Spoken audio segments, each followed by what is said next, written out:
लेकर जो आपने बातचीत की गन्ने किसानों का भुगतान को लेकर लंबे समय से आप मामले को उठा रहे हैं, अभी तक जो है सरकार सुन रही है, क्या कुछ कहेंगे आज मौन उपवास में आपने कहा? देखिए, कुछ कभी सर्वेक्षण, कभी घोषणाएं, कुछ तो कह रही है सरकार, लेकिन धरती पर उनकी बातें उतर रही है।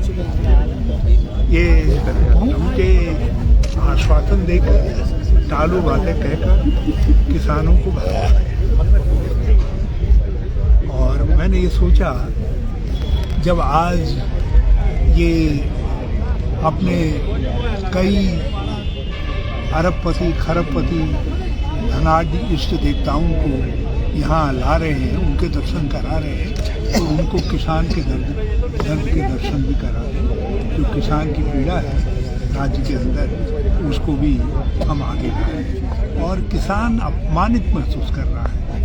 उसकी फसल चौपट हो गई, खेत चौपट हो गया, 1100 रुपये बीघा। गन्ने का मूल्य आधी पिराई शत निकल गया, मूल्य घोषित नहीं। किसान कह रहा है 450 दो, 500 दो, हम कह रहे 450 दो तो सही घोषित कर। इकबालपुर चीनी मिल का 100 करोड़ बाकी, मुख्यमंत्री से बार बार आग्रह कर रहे हैं, आप पेमेंट ही नहीं कर रहे हो। उन्हीं का पैसा है किसान का, और उल्टा जो है खाद गायब होगी, फसल बोते वक्त खाद गायब, बिजली गायब। तो ये सब चीज़ें हैं।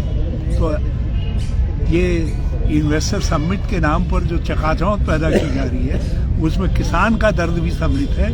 ये मैं मुख्यमंत्री को एहसास कराना चाहता था, और ये एहसास कराने के लिए आज हमने ये मौन व्रत और उपवास रखा।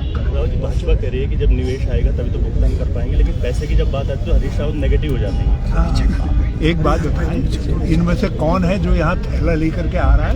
यदि ये थैला लेकर के आ रहे हैं 100-200 करोड़, ये तो लाखों करोड़ की बात कह रहे हैं। मैं कह रहा हूँ ये 1-2 हज़ार करोड़ भी लेकर के आ रहे हैं यहाँ, है?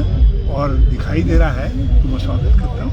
आज तो सही 2018 में इसी तरीके की माया देखी थी हमने, और आज भी हमारा धन तो लुट रहा है, सड़कों पर रंग के नाम पर चूना पोता जा रहा है, और पता नहीं आएगा क्या, ये भगवान जाने। सर, जिस प्रकार से कल प्रधानमंत्री भी आ रहे हैं, शुभारंभ करेंगे, और 2018 में भी हमने देखा कि इन्वेस्टर समिट हुआ, लेकिन धरातल पर अभी तक उस पर कोई काम नहीं हुआ। आज भी जो है जो इन्वेस्टर समिट हो रहा है, क्या लगता है इसी तरीके का रहने वाला है, या 2018 में क्या आया उसका श्वेत पत्र जारी करना चाहिए? क्या खर्चा हुआ उसका श्वेत पत्र जारी करना चाहिए, और इस बार क्या खर्च कर रहे हैं उसका ब्यौरा राज्य की जनता को बताना चाहिए।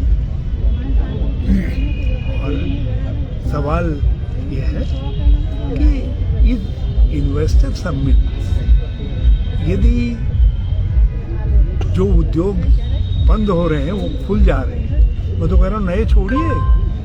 कौन सा उद्योग ऐसा है हिंदुस्तान का नामचिन्ह जो उत्तराखंड में नहीं है, लेकिन बंद हो रहे हैं? और तो छोड़ो, DHL हरिद्वार में 2014 में जितनी स्ट्रेंथ थी, जितने काम करने वाले श्रमिक थे, वर्कमैन थे, आज उनकी संख्या 1/4 है।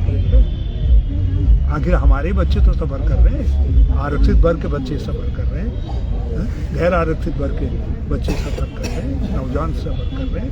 300 से ज़्यादा उद्योग अकेले हरिद्वार में बंद हो गए हैं। सब उद्योगों ने अपनी स्ट्रेंथ घटा दी है, और आप जो है हमको अडानी अंबानी शरणम गच्छामी कह करके ये कह रहे हैं यही हमारे कल्याण करेंगे, और अपने किसान दाता, क्या किसान इन्वेस्टर नहीं है? अपनी ज़मीन में वो इन्वेस्ट नहीं करता, अपना परिश्रम इन्वेस्ट नहीं करता, अपना पैसा नहीं लगाता है। आप उस इन्वेस्टर की तो कदर नहीं कर रहे हैं, उसको तो लात मार रहे हैं, क्योंकि वो आपके घर का जोगी है। और ये आन गांव के बड़े बड़े सिद्धों को ला करके उनके लिए लग्जरी कारें और डायमंड कैटेगरी में उनको रख करके आप करिए। हम नहीं कह रहे हैं अब इन्वेस्टर्स को न लुभाइए, खूब लुभाइए, लेकिन आप किसान की कीमत पर, नौजवान की कीमत पर, बेरोजगार की कीमत पर, और आप उसको हमारे छोटे छोटे उद्योगों की कीमत पर कर रहे हैं, तो वो कांग्रेस को मानने नहीं। सर, जिस प्रकार से 4 राज्यों के जिस प्रकार से नतीजे आए हैं, वो कहीं से कहीं कांग्रेस के लिए आने वाले समय में चुनौती बना हो। हौसला हारने वाले लोग नहीं है। 2000 2004-3 में भी इसी तरीके के नतीजे आए थे। हम पूरी तरीके से कई राज्यों में हारे थे, लेकिन कांग्रेस ने नए सिरे से कमर बांधी थी और 2004 में हम यूपी के रूप में केंद्र में सरकार बनाई थी और हम फिर से 2024 में उसी को बदलेंगे। वजह क्या मानते हैं हरीश रावत किस तरीके से चुनाव हारी है कांग्रेस 3 राज्यों में? कभी होता है, वजह कुछ भी हो हम उसमें नहीं जानते, क्योंकि भाजपा लोग तंत्र मंत्र के लोग हैं, तो ये तंत्र मंत्र कुछ भी हो सकता है, लेकिन हम आगे बदलेंगे। कब तक बकरे की माँ खैर। सर, जो इंडिया गठबंधन है, क्या वो चुनौती है अब इस तरीके की? बिल्कुल, इंडिया गठबंधन एक होकर के लड़ेगा। सब लोग वक्त की कीमत को समझते हैं, चुनौती को समझते हैं, हम उस चुनौती को आगे बढ़ाएंगे।